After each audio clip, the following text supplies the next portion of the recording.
So our first question, part A, states that for each of the following, give the name of an element from period 2, lithium to neon, which matches the description. Elements may be used more than once or not at all. Okay, so our part 1 asks us to identify an element which is gaseous at room temperature and pressure. So firstly, we need to identify where is the period 2 in the periodic table. So period 2, let's zoom in. Yeah, so we can see clearly here. The period 2 is here, it's starting from lithium, then beryllium, boron, carbon, nitrogen, oxygen, fluorine, and neon. And they are asking us to, in this period 2, find an element which is gaseous at room temperature and pressure.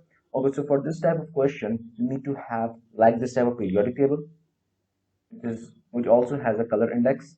We can identify which are metals, non-metals. I know in examination paper you will be given other type of periodic table. It would be like this. You won't have any color index. You can see clearly here. So you need to be familiar. You need to learn.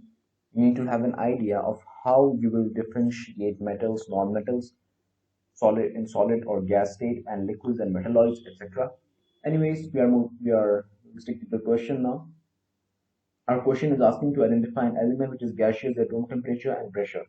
So we can basically we are looking for non-metals during gaseous state. So we can check which elements in period 2 are highlighted in yellow. So if I check here, this is the period 2, it's going lithium, beryllium. These are metals. Boron, carbon, non-metals, they are solid state. These are the rest of the elements that are in gaseous state at room temperature and pressure. So among these four, I can write one of them. So I'll prefer writing nitrogen. You can also write oxygen, fluorine, or neon. I'll prefer writing nitrogen. So my answer I will write as nitrogen. Let me just add text. Yeah. Okay. Now the answer for this question is nitrogen. Nitrogen. Moving on to our second part of the question, an element which forms an oxide that is a reactant in photosynthesis. So firstly, you need to be familiar with the photosynthesis reactant and products and how it goes on. So what happens in photosynthesis, you can see clearly in this picture, in this image, that carbon dioxide is reacting with water and it will produce glucose and oxygen in the presence of sunlight and chlorophyll. And so they are basically asking us to find the reactant which forms an oxide, find the element which forms an oxide that is a reactant in photosynthesis. So you do not have to write carbon dioxide because they are asking about the element, not the molecule or a compound. So basically we'll write what happens here. Carbon will react with oxygen to form carbon dioxide. So you can see in period 2 of the periodic table, carbon is present, right? You can see here, right? In period 2 we have carbon. So we can write here carbon is the element that forms an oxide. This is a reaction in photosynthesis. I hope you're getting it. So your answer should be carbon. Moving on to the next part, an element that is a product of photosynthesis. So basically there are two products, glucose and oxygen. And so we are looking for an element that is a product of photosynthesis in period 2. So if we check the period 2, you can see here lithium is not a product of photosynthesis, beryllium no, boron no, carbon no. Nitrogen is not, oxygen is yes. Oxygen is a product of photosynthesis, which is mentioned in period 2. So we can write our answer here as oxygen. Oxygen.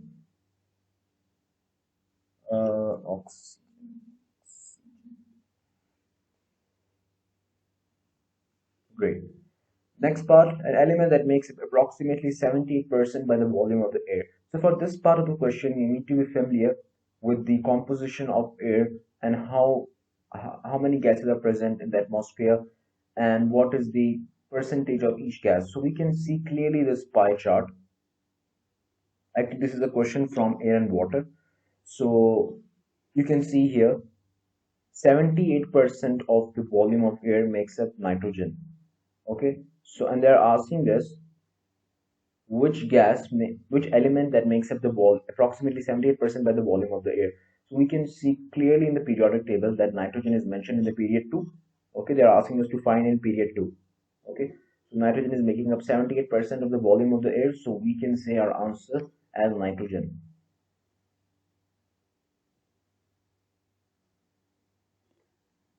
Nitrogen. Next part, an element which has atoms with the full outer shells of electrons. So for this statement, for this question, part of the question, we need to be familiar with the group properties. So if you are familiar with the group 8 properties, the noble gases, or the group 0 we call them.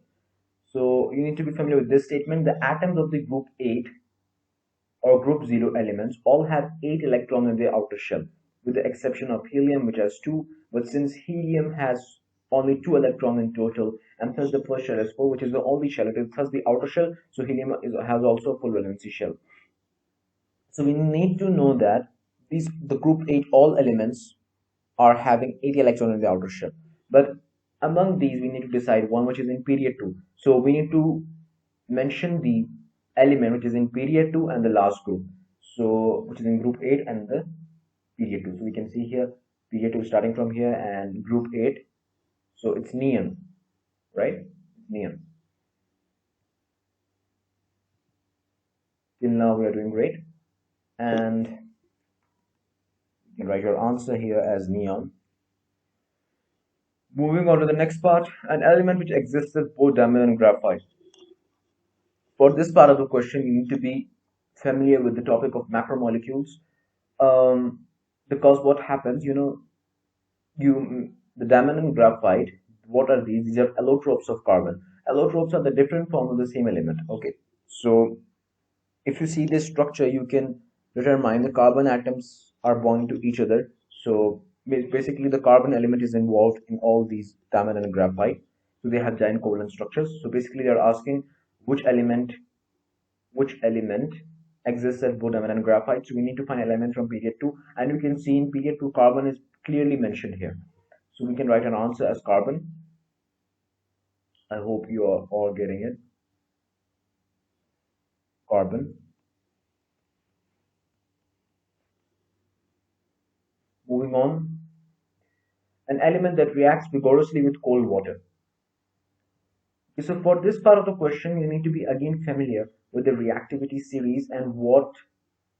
So basically, the group 1 elements will react with cold water vigorously. But what happens here, you can see here clearly, we need to find one element in period 2. So you need to be familiar with the statement that group 1 elements will react vigorously with cold water. But there is another thing that their reactivity will increase. The reactivity will increase as we go down the group. But among these, we are only given only one group 1 element. So we can say our answer are lithium, because lithium is a group 1 element and it is in period 2. So I like my answer as lithium. Lithium. So now, last part of this is the last part of the A part. A soft metallic element is stored, which is a soft metallic element is stored in oil.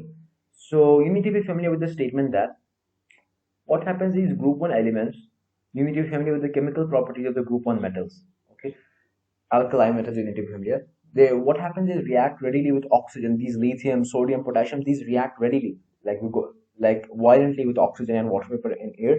So they're usually kept under oil to stop them from reacting. You know why? Because if you leave them open, they will react with oxygen and their chances of explosion also.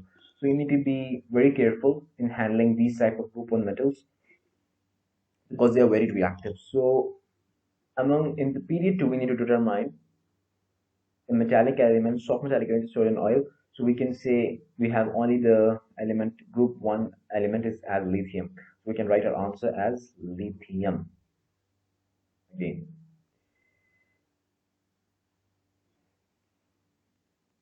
I think I'm going too fast. Let me just slow down my voice. Yeah.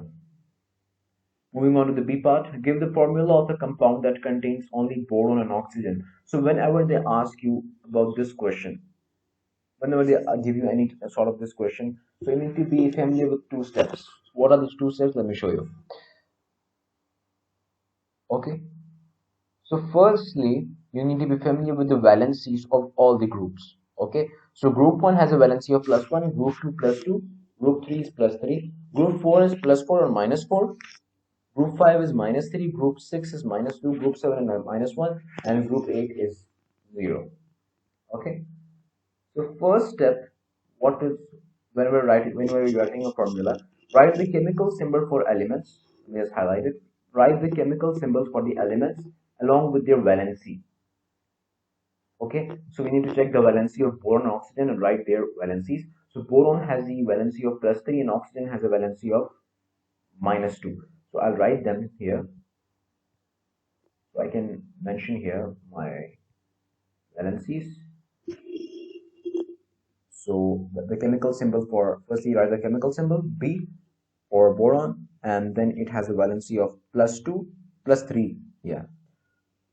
And oxygen has the chemical symbol of O, and it has a valency of -2, right? Now the next step you need to follow here, the next step you need to follow is rewrite the chemical symbols of elements. Okay, we need to rewrite and swap their valencies ignoring their signs. Okay, so how we'll do this? So just add text once more. Yeah, now we can see here clearly that we need to write firstly the chemical symbol boron right here, and what we need to do, we need to swap the oxygen's valency with boron's valency but ignoring the signs. So I'll bring this 2 to boron, the oxygen's 2 to boron, and I'll write then O, and the 3 of boron, the +3 charge of boron will go to oxygen, but remember to ignore the signs.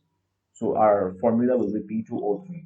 Similarly, for part 2, only lithium and nitrogen. So firstly, you need to check in which groups are these lithium and nitrogen. So I can see here clearly that lithium is in first group, so it has a valency of +1, and nitrogen is in fifth group, it has a valency of -3.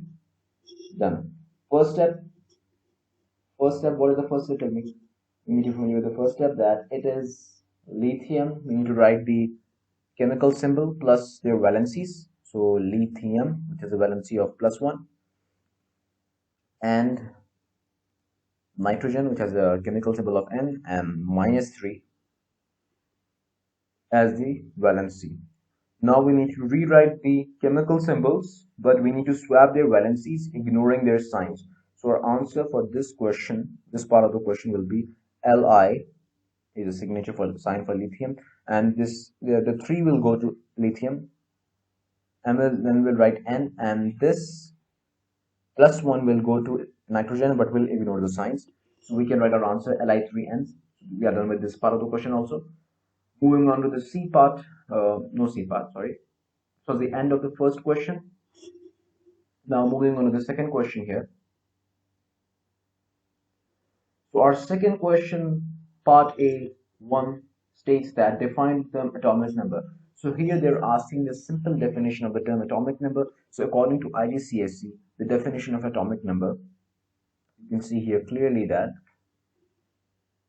we also call it proton number. So we can write this definition here. Yeah, 1 minute guys. So what happens? Atomic number, or the proton number, we also call it the proton number, is the number of protons or electrons in the nucleus of an atom. I'll just add on. So we are scoring full marks here. So now what we'll do, text, yeah. For scoring your 1 mark for this question, you need to be familiar with the definition. You need to learn this definition for your exam. So our answer will be the atomic number. You can just delete this, or proton number. It's just optional. You can write or no. So I'll just write it. The atomic number or the proton number is the number of protons or electrons. Make sure you mention the word or, not and. Otherwise, it will be counted as like both, and you will use your 1 mark. The nucleus of an atom. This was a simple definition of atomic number provided by Igcse. You need to learn this definition. Second part of the question, define the term nucleon number. So here also they are asking the simple definition of the term nucleon number. So according to Igcse, the definition of the nucleon number, it is also called the mass number. So nucleon number, or mass number is the total number of protons and neutrons in the nucleus of an atom. This is the simple definition of the nuclear number. Let me just copy it. Yeah, now it's okay. Perfect. I have seen in most papers these type of definitions questions comes most probably.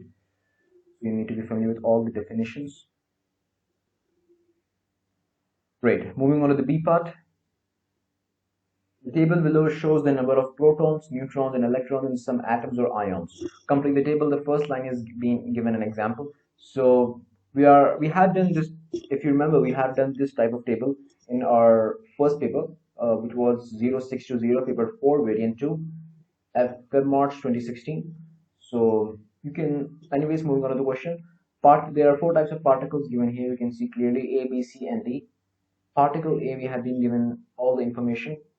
It has number of protons 6, number of electrons as 6, number of neutrons as 6, and the symbol or formula is C612. So you for this question you need to have a periodic table, okay, which you already have, and you need to know which is the mass number, which is the atomic number. So what will happen if you can see this okay, you can see the lower number. The lower number we call it as atomic number or the mass number, atomic number or the proton number. And the upper number you can see here clearly, it is called the mass number or the nuclear number. I explained in my first video. And now you can see here how we are determining the symbol or formula. Firstly, what happens, the atomic number is also called the proton number. So the number of protons will decide what is the atomic number. If number of protons is 7, the atomic number will be, the lower number will be 7.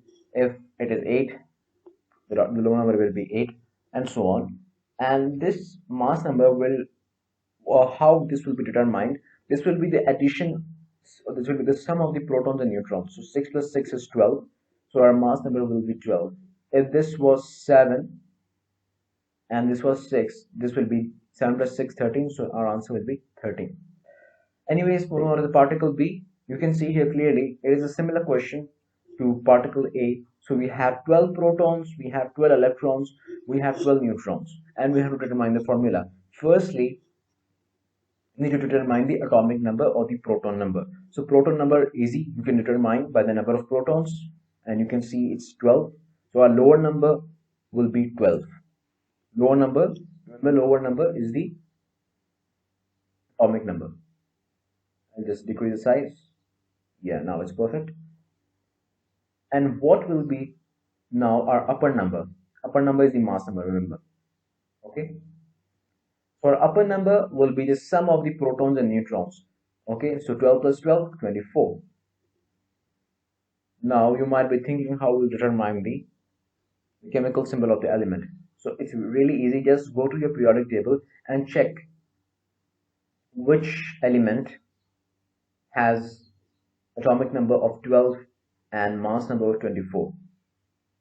So I can see clearly in my periodic table it is a similar numbers are here. So we have an atomic number, the lower number is 12, the upper number is 24, and our element is magnesium. So we'll write the chemical symbol as Mg. Mg. Yeah. These questions are really easy. Don't require much thinking, but even I don't require much thinking, but for your explanation, so you're not confused. Okay, so that's why I'm explaining a lot. So moving on to particle C, we have given number of protons, which is 8. Number of electrons we are not given. Number of protons not given, we need to find, and the symbol is given. Okay, from this we can determine it's an oxygen ion, not an element, not an atom. It's an ion, and it has atomic number of 8, which is same as the proton number. Number of protons is 8, so atomic number will be 8, and the mass number is 16. Okay, remember, protons, whenever they give you like this type of question and you have been given a charge on the ion, if this charge will determine which one is more in number of protons or the number of electrons, and by how much they are more in number. So if the charge is minus, it means we have more electrons, and this too will tell you by how much they are more. So this 2 minus means we have 2 more electrons than the protons. So we can write the number of electrons as 10. Okay, we have 2 more electrons, right? So our answer will be 10, simple. Now the number of protons, how number of neutrons will be determined by how? So number of neutrons, remember, if you want to find the number of neutrons, you need to subtract the proton number or the atomic number or this lower number from the mass number or this nucleon number, the upper number. So 24 minus 12 we need to do, or no, 16 minus 8. So our answer for the number of neutrons will be 8, because 16 minus 8 gives you 8.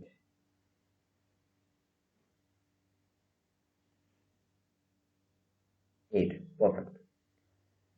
Particle D.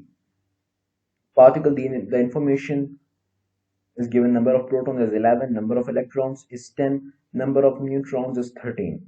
Okay, now we already know that it's not an atom, because the number of protons and the number of electrons are different. Number of protons is 11, number of electrons is 10. Now, if it was an atom, the number of protons and it will be equal to the number of electrons. But for this particle D, the we have an ion, we don't have an atom. So firstly, again, as I said, you need to determine the atomic number first, the same as the proton number. So atomic number will be 11. Atomic number will be 11. Let's decrease the size so it's so we can see everything here. Okay, perfect. Now we need to determine the mass number. So mass number, again, I'm telling you that it's the sum of the protons and the neutrons. So you can see here there are 11 protons and 13 neutrons. So 13 plus 11, 23. 23. Okay, this add text here. You can write the mass number as 23.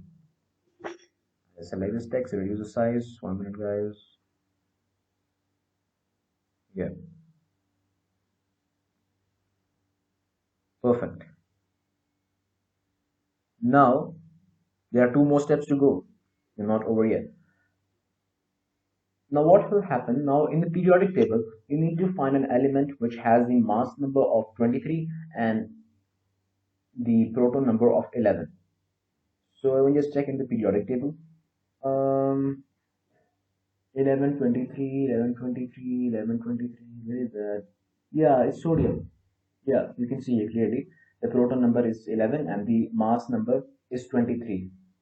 So we can write our answer, the chemical symbol, as sodium. So Na is the chemical symbol. And the last step you need to go, because it's an ion, you need to also mention the charge.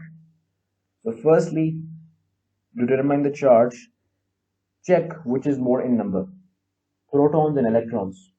Protons or electrons? Obviously protons are more in number, we can see, because protons are 11 and electrons is 10. So our charge will be plus, and by how much they are differing, you can subtract number of protons and the number of electrons, will get 1. So it's differing by 1. So our answer, the charge will be on this sodium ion will be 1 plus. Okay, I think that's clear. Moving on to the third question. We are done with the second question.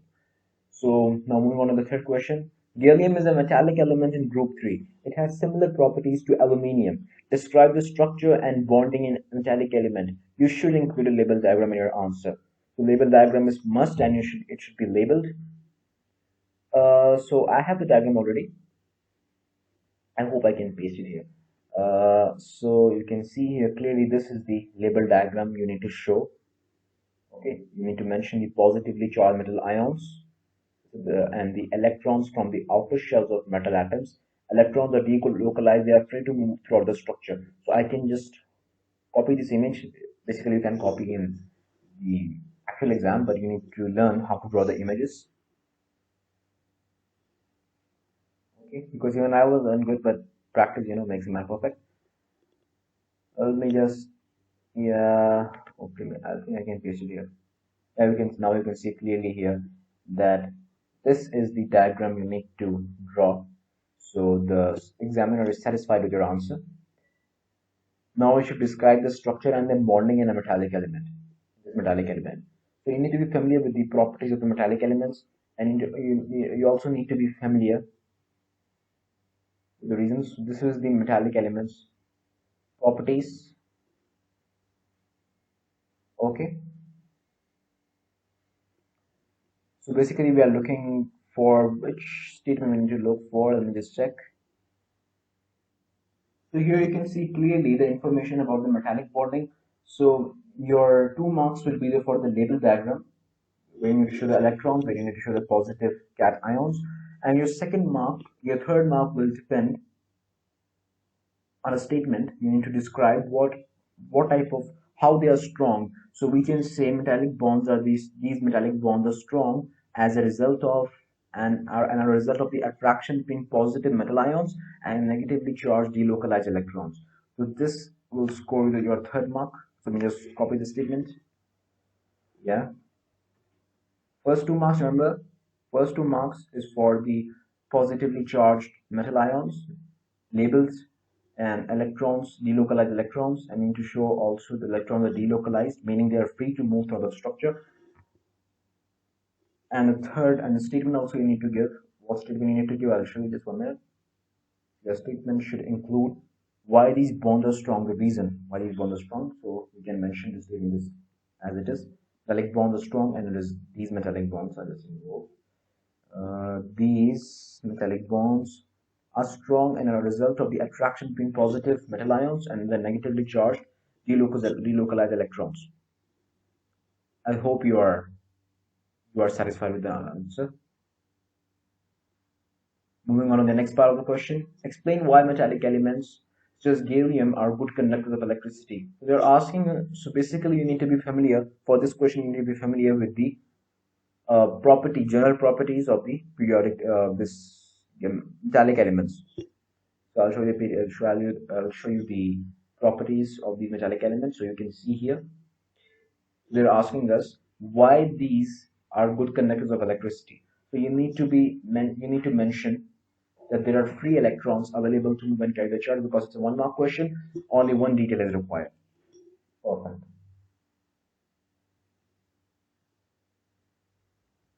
Okay. So you need to be very creative. You need to be very familiar with all the questions. And you need to remember, whenever you solve a question, before you need to read the mark. How many mark is it? The number of marks will just determine how much information you need to give. Okay. Anyways, moving on to the B part, give the formula of gallium 3 chloride. Okay, whenever this type of question comes, okay, you don't know the charge of gallium because it is in the transition elements and it has variable oxidation states. So now this 3 means, you can see here the 3, right? In Roman numerals, these i's are called, there is one I represents 1, second I represents 2, third I represents 3.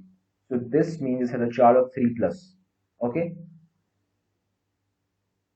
And basically they are asking us the formula. So we need to, as we did in the previous question, we need to know the steps for this. So gallium has a charge of 3 plus.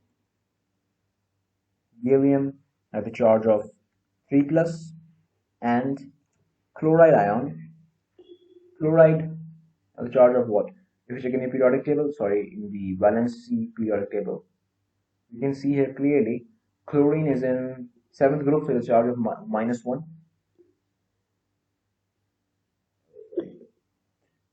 Before, yeah, +3 and -1. Okay, now after you're done with the step, you need to rewrite the chemical symbols and need to swap the valency with each other, right? What will happen, we'll write Ga as gallium, and we will swap this, the 3 of gallium will go to Cl minus, this Cl, and this -1 will come to gallium. So this will be Ga Cl3. You don't need to write 1 because it is same as Ga, so it's okay. I hope you're getting it. Now gallium 3 sulfate. Remember, sulfate has the formula of SO42 minus. So firstly write the chemical symbols of each. Again, it's mentioned 3, so this means that array valency of 3 plus, and sulfate, which is formula SO4, valency of 2 minus. Let me just bring it down. Yeah. Now what we need to do, we need to rewrite the chemical symbols and swap their valencies, but remember, ignoring the signs. So we can write Ga gallium, then we can swap the SO4, this sulfate ion's valency, with gallium's valency. So how I write it, this 2 will go to gallium, ignore the signs, and then we'll write SO4, okay. Now we cannot write these elements together, these numbers together, so we need to add a bracket here. So what we'll do now, we'll add a bracket here, SO4, in a bracket here, SO4, and this 2 will come here. Now it's okay, because we cannot, like, to avoid confusion, we are adding bracket. Okay, remember. Moving on to part C, gallium 3 oxide Ga2O3 is amphoteric. Write the chemical equation between the gallium 3 oxide and dilute nitric acid to form a salt and water and oily. So it's basically a reaction between an acid and a base. So I've already given they're asking for the chemical equation. Remember, it's a 2-mark question, so you need to balance the chemical equation as well. So I have given here what will happen in this reaction. So this gallium 3 oxide will react with the dilute nitric acid to form gallium nitrate and water. Okay, this is the base. Acid plus base will give you salt plus water. So they're asking for the chemical equation. So Ga2O3 plus 6HNO3 will give you 2GaNO3, remember, plus 3H2O. And we are adding brackets to avoid confusion, because they are 2 numbers, we can't write them together. Okay, this answer we can write as it is. In my further videos, I'm thinking of creating some videos in which I'll explain the chemistry topics in detail. Subscribe my channel if you want to learn how to balance the chemical equations, how to solve the molar questions, etc. I'll be waiting. Okay, anyways, we are done with this part of the question. Moving on to the second part of the C part. The reaction between gallium 3 oxide and sodium hydroxide solution forms only water and a salt containing the negative ion Ga2O4 minus. So metal oxide, it's a base, and we are reacting with, okay, it's amphoteric oxide, right? Amphoteric oxide is one that can behave as an acid and a base both. So gallium 3 oxide is reacting here as an acid, and sodium hydroxide is a base. So it will react, they will react with each other, and they will form a salt and water. And again, they are asking us to write the chemical equation for this reaction, and they have given the negative ion also, Ga2O4 2 minus. So I have mentioned here the chemical equation here. 1 minute, guys. Yeah, so what happens is gallium 3 oxide plus sodium hydroxide will give you gallate sodium, which is Na2Ga2O4, and H2O. You'll get water also, you'll get. This is the similar reaction of an acid and a base, will give you salt and water. So you can just copy this chemical equation. You need to be familiar with how to balance the equation, which I'll explain in my further videos. Okay, so we just add text, and we are done. Okay, this is the answer you need to write for this question. Deepa, alloys of gallium and other elements are often more useful than the metallic element itself. There's two reasons why alloys of gallium are more useful than the metallic element. So for this part of the question, you need to be familiar with the properties of the alloys. So why they are stronger, let me just tell you. These are some general properties, some descriptions of alloys. So firstly, you need to be familiar with what are alloys. Alloys are mixtures of metals where the metals are mixed together but are not chemically combined. They can also be made from metals mixed with non-metals such as carbon. Alloys often have properties that can be very different to the metals they contain. For example, you're asking us, this is the reason, okay? They can have more strength. This is your answer you need to write. They can have more strength, hardness, or resistance to corrosion or extreme temperatures. But you can see here, it's a 2-mark question. We need to give 2 reasons. So I can write one of the reasons as They have more strength. They have more strength.